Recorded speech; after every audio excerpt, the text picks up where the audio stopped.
ये press club के अंदर चाय खाने में एंजॉय कर रहे होते थे और मैं बाहर खड़ी होकर लोगों से समोसे मांग रही होती थी। भाई साहब आपको पता है मैं बाहर आता था ना तो ये किसी और के साथ साइकिल पे बैठ के चली जाती थी। राणा साहब हम तुसी बाहर हो तो मैं घर भी ना जावां।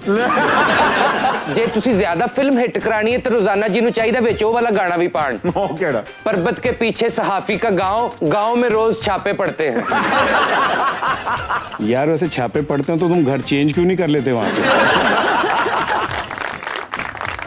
माही दया नाज़ातों लख लख वारियां अल्लाह जाने माही नू मैं चंगियां के मारी। हाँ जी, चंगियां के मारियां।